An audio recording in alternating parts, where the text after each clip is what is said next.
So we're here today to talk about your movie Imperial Dreams, which is premiering at the Sundance Film Festival. Malik, it's your debut feature, isn't it? Tell me a little bit about the inspiration behind it.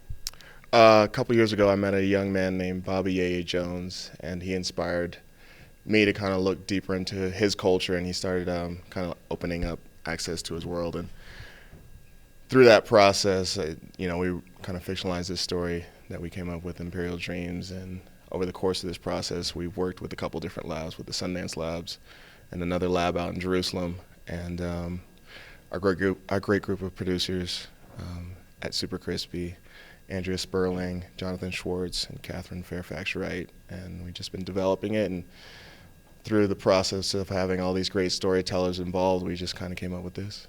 Now, Anika, we've got a great cast, including yourself in the film. Tell me, what stage did you get involved and how did it come about? I was fairly late in the casting process, and I had been invited by John to set to have lunch, which I found out was simply a trap because like a day later he called and asked me if I wanted to come and do a role on the movie. And I said yes, because it's my friend, and I felt like it was a really poignant and positive story. And I think we don't see enough positive stories about that area and about those people that we're representing there. And I was very happy to do it and very pleased for what it has turned out to be. Now, you mentioned the positivity there, and it is a different look at inner city life, isn't it? It is more optimistic, it is more positive. How important was that to you, Malik, to have that portrayal on the big screen? I think it's the yin and the yang. I think it's important to kind of portray both of them, the darkness and the light side. And, it's kind of represented in this father-son story where it's, this father at all costs is trying to pursue positivity for his son so he doesn't raise him kind of like himself. It's for us, that was something that drew us to the story. Yeah. Now, we've talked to John and Rotimi, who play brothers in the film, half brothers, and we're talking about the kind of obstacles they've experienced in their own lives to get where they are as actors, because the guys in the film experience lots of obstacles that they have to try and get around to keep positive in life, to keep moving forward, don't they? I wondered, you guys, what kind of obstacles did you face to get where you are today? I think it's any human obstacle. I think it's, I don't know if I've had many obstacles. My life has been extremely easy. I've been really lucky. I've never tripped. I've never been beat up. I've never lost at anything. I've won everything. I'm kidding.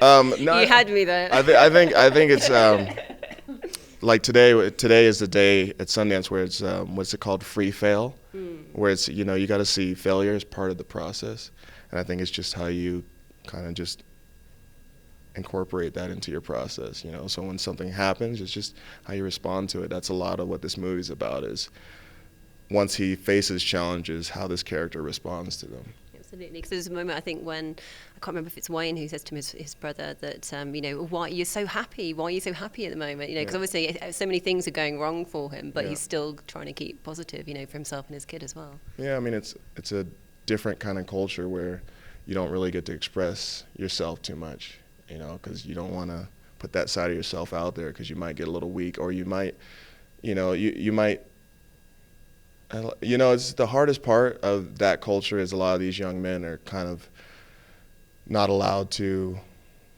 express that side of themselves, or they naturally think they may not win at something because they're always fighting from, the lower side of something. So it's interesting dichotomy to kind of like showing a character kind of fighting through something constantly.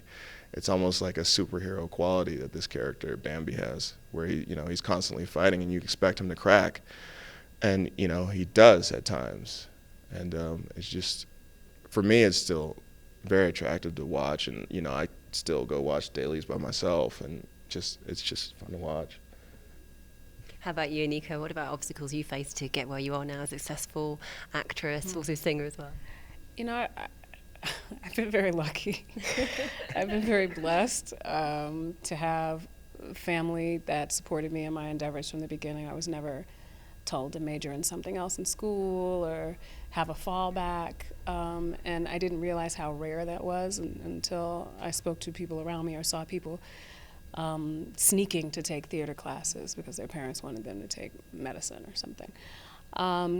So I think the obstacles are the obstacles of the business, of what the business is and how many things are available, and that's the obstacle for any actor or any actress. It's, as a female, there are obviously so many less roles available. As a woman of color, you can cut that down some more. So that being said, it has never deterred me, and it's not something that I think about when I step into an audition room. I step in to compete with myself, and I want to beat myself. We're very competitive people. So our biggest obstacles are our own ego. That's really, truly the biggest obstacle that you have in life is trying to conquer that. I mean, we could spend our whole life trying to get above ourselves, And you can't really, when we're talking about this mode, if you walk into, I'll stick in the audition room, if you walk into an audition room worried about what the person next to you is doing, you've already defeated yourself. That's not an option. Absolutely, definitely. You've got to go in there strong and confident, haven't you, in yourself? And like you say, it's just about beating yourself rather than somebody else. Now, tell me a little bit more about setting the story, because obviously it's inspired by someone's real life, but keeping the story within that Watts area of Los Angeles. For people who don't know it, kind of describe it to them, what it's like. I guess it's, a low-income neighborhood where the thing is about Watts is there's not many jobs out there. So it's kind of, it's 20 minutes from Hollywood, but there's not a lot of jobs out there, and that's probably the hardest part. There's not a lot of jobs and not a lot of supermarkets, so with that, it makes it a little different culture where to hustle and get money, you kind of have to do things a little bit differently.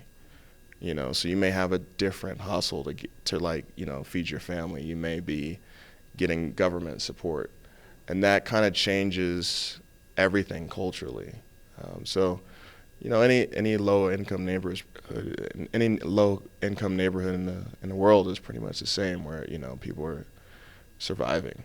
And for us, it's a little different. We kind of know that tomorrow's may come. For them, it's like everything is moment by moment. It's a very reactive culture. It's if you say something, I may go grab a gun because that's the way I deal with it. So in that reactive culture, it felt right to keep everything there because that's where the story takes place. Sure, yeah. Absolutely. Anika, how did you find kind of working there, kind of getting into that mindset? I only had 2 days on set. That doesn't lessen, the work or what that is, but I actually spent a lot of time walking around. And it was interesting because there's a lunch van, and on movie sets, like, you drive from here to that door, basically. They're like, are you ready to go? Okay, get out, thanks. So John and I walked to lunch, which was about 5 blocks, and people were concerned that we were walking to lunch. But, I find that when you step into a place without stepping into your otherness, people are likely to welcome you. And you just become a part of that, and you're pleasant and you're respectful, and people respond to that and give that back to you often. And so that was what I felt while I was there.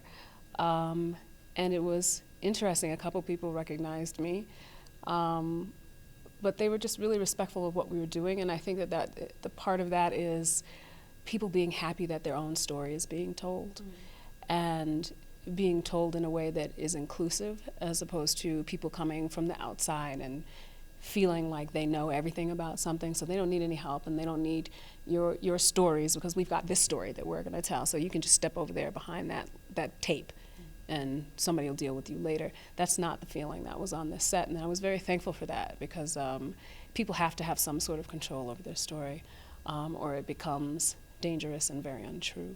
Absolutely.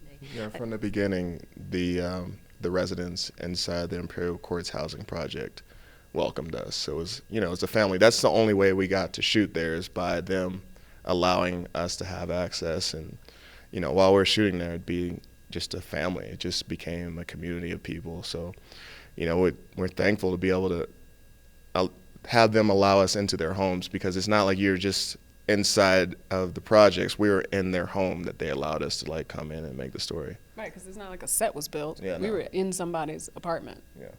Wow. The first day that I was there shooting, somebody just came on in, Yeah. Just came in and did their business and came out. I was like, who's that? And they were like, they live here. I was like, okay, all right. The mailman came through. Yeah. We're in the middle of a take. The mail came through the slot. We were like, oh. So there was a lot of real life happening around and within what was going on, and I think that that's really assistive in what we were portraying. And you're working also with two young lads, but you had twins who play the young son, 4-year-old son of Bambi, played by John Boyega. Tell me about casting them, and tell me about working with them. With the boys. You know, that was probably one of the biggest curveballs that we had. And, you know, truth be told, we have a great team of people that just scoured the planet. You know, our casting director, Kim Coleman, worked her butt off, you know, and just brought in everything available. And we just got really fortunate that these kids, you know, were able to do what they did. And then, you know, our producers, you know, we just have a wonderful team of people. So more than anything, we just got really blessed, you know. Those kids were cute as buttons. Let me start there. So cute. And what are they, 5? Yeah. But really tall, Yeah. so you could forget that they were 5, which was interesting. They You had look to like they're remind 14. yourself they're so tall. And the first day that I was working with him, the little kid he was busy, you know, because 5-year-olds are busy. He was just moving all the time. So the challenge was getting him ready and keeping that energy harnessed for when the work had to be done, which I think everybody on set had a hand in. Like everybody was a parent at that time. I didn't really do much. I just kind of let you guys. Right. Well, the second day I was on set, we were outdoors, and I was sitting in the truck waiting for them to set up the shot. And I can't remember which one of them, because I didn't know them long enough to tell them apart, climbed up into the truck and over me, like kids do, on you, and struggle, and getting comfortable, and finally ended up laid across my lap, hand across my head like this, head like this, and foot on the dashboard, playing with my ear and talking to me. And I was like, you are the cutest thing in the world. And when a child chooses you, it's like angels sing, you know, because they're real truthful when they don't like somebody. So That's true. I felt really good about that, and I think it helped with the next scene when I was actually taking him away from his father. I mean, the special thing about those boys, they both have different personalities, but also they were able to kind of cover a span of different things that were needed in the film that I didn't really think about. Because, you know, there's some exciting stuff that happens in the story where these kids were able to keep up with it, which I didn't really think about. Oh, this kid's got to be able to run at full speed to stay with his dad. And these kids were like Olympic athletes where his stride was just as long as Boyega's. When you watch them, if there was any other kid, he would have had to pick the kid up and run with him. But I mean, there were so many things, like little things that I didn't anticipate that these kids were able to do. They were able to hit every note, which was pretty special. So guys, finally, what can we look forward to next from each of you? You know what? I look forward to jumping into something. For me, everything's instinctual, so I just put all my love into something. For me, currently, right now, I'm just really putting everything into this right now. I'm going back to Broadway this spring. I'm doing Raisin in the Sun with Denzel Washington and Diane Carroll and Sophie Okonedo, your countrywoman. And I'm also working on workshopping a new musical called the Hamilton Mixtape, which is about Alexander Hamilton, which doesn't sound exciting, but it really is. And I don't know what's next. I have a TV movie coming out this spring. Half of a Yellow Sun is coming out this summer. I really want to be a superhero or villain soon. Yeah, definitely. Like, for real, I'm ready to fly through the air and kick someone in the neck. I'm not kidding. I might do it at Sundance. I might do it tonight. That's how I'm going to gut onto the carpet. They're going to be like, and here's Anika Noni boss. Like, cow! So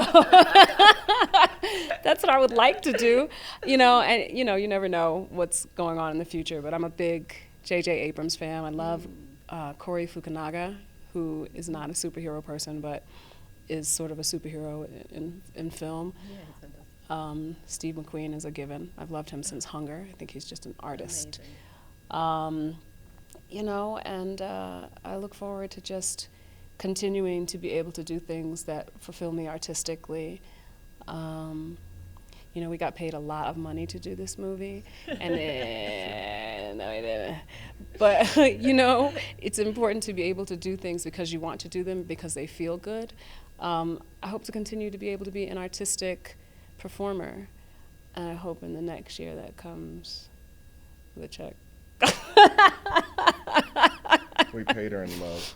Yeah. Lots of love. But I think it's, and it's hugs. important to say that too, because people think that actors do things for buku dollars every time they step out of the house. Sometimes you do things because they simply move you, and you're lucky enough to have the time and to be able to work with people who also believe in great art. And I hope that the world and our world here in the States starts to recognize that great art needs to be compensated and supported.